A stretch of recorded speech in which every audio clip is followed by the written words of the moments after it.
കല്യാണത്തിനോ ടൂറിനോ പോകാൻ വേണ്ടി നീ AC ബസ് എടുത്ത് കാശ് കളയണ്ട. KSRTC AC ബസ് ഒരു 4300 പോകാൻ റെഡിയാ. 3800 രൂപയ്ക്ക് സൂപ്പർ ഫാസ്റ്റ്. വേണാടൊക്കെ ആണെങ്കിൽ വെറും 3600 രൂപ. ഇനി മൾട്ടി ആക്സൽ ബസ് ആണെങ്കിൽ വെറും 5300 രൂപയ്ക്ക്. KSRTC ഇത്രമാത്രം സൗകര്യം ഉണ്ട്. പലർക്കും അറിയത്തില്ല എങ്ങനെയാ ബുക്ക് ചെയ്യേണ്ടതെന്നുള്ള കാര്യങ്ങളൊക്കെ. അതായത് നമ്മുടെ KSRTC ബിൻസാറുണ്ട്. നമസ്കാരം. ഈ വണ്ടികളൊക്കെ ഈ റേറ്റ് കൊടുക്കുന്ന ഉള്ളതാണോ? ഉള്ളത് തന്നെയാണ്. നിങ്ങൾക്ക് നിങ്ങളുടെ ആവശ്യത്തിനനുസരിച്ച് ഏത് വണ്ടിയാണോ വേണ്ടത് ആ വണ്ടിക്ക് നിങ്ങളുടെ ആവശ്യങ്ങൾക്കും അഭിരുചിക്കും അനുസരിച്ച് വണ്ടികൾ സെലക്ട് ചെയ്യാം.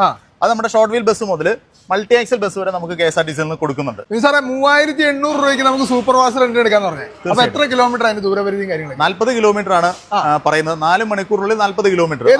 ഏത് വണ്ടിയാണെങ്കിലും 4 മണിക്കൂർ 40 കിലോമീറ്റർ അതാണ് പറയുന്നത്. അത് അപ്പ് ആൻഡ് ഡൗൺ ആണ്. അങ്ങനെയാണ് നമ്മൾ നിലവിൽ ഒരു സ്ലാബ്. അതിനടുത്ത് മേളിലേക്ക് 8 മണിക്കൂറിന്റെ സ്ലാബ് ഉണ്ട്.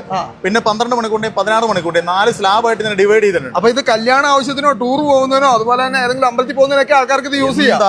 എങ്ങനെ ഇത് ബുക്ക് ചെയ്യണമെന്ന് പറഞ്ഞു? ഇത് ബുക്ക് ചെയ്യണമെങ്കിൽ വേറെ ഒന്നുമില്ല. നിങ്ങളുടെ സമീപത്തുള്ള KSRTC ഡിപ്പോയിൽ ചെല്ലുക. സ്റ്റേഷൻ മാസ്റ്റർ എടുത്തോ അല്ലെങ്കിൽ യൂണിറ്റ് അധികാരി എടുത്തോ റിക്വസ്റ്റ് കൊടുക്കുക. 2000 രൂപ കോഷൻ ഡിപ്പോസിറ്റ് ഉണ്ട്.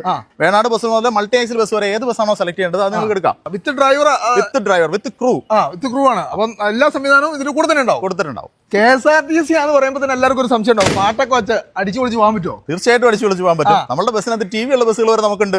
അപ്പൊ പിന്നെ അതിന് അനുസൃതമായ ട്രോളി സ്പീക്കറോ എന്ത് വേണമെങ്കിലും നമുക്ക് അതിനുള്ള ഫെസിലിറ്റീസ് ഉണ്ട് KSRTC. അപ്പൊ നമ്മുടെ KSRTC ഇതുപോലുള്ള സൗകര്യങ്ങൾ ഉണ്ടെന്ന് പലർക്കും അറിയാൻ വളർന്നു. എങ്ങനെ ഉപയോഗിക്കണമെന്ന് അറിയില്ലായിരുന്നു അല്ലേ? ഇനിയിപ്പോ നിങ്ങൾക്ക് എന്തെങ്കിലും സംശയങ്ങളുണ്ടെങ്കിൽ നിങ്ങൾ അടുത്ത ഡിപ്പോയിൽ അവിടുത്തെ സ്റ്റേഷൻ മാസ്റ്ററുമായിട്ട് ബന്ധപ്പെട്ട് കഴിഞ്ഞാൽ കൂടുതൽ വിവരങ്ങൾ നിങ്ങൾക്ക് ലഭിക്കും. അപ്പൊ നമ്മുടെ വീഡിയോ പരമാവധി ആളുകൾക്ക് ഷെയർ ചെയ്തോ. അപ്പൊ KSRTC ഇനിയുള്ള യാത്രയൊക്കെ അടിച്ചു പൊളിക്കാട്ടോ.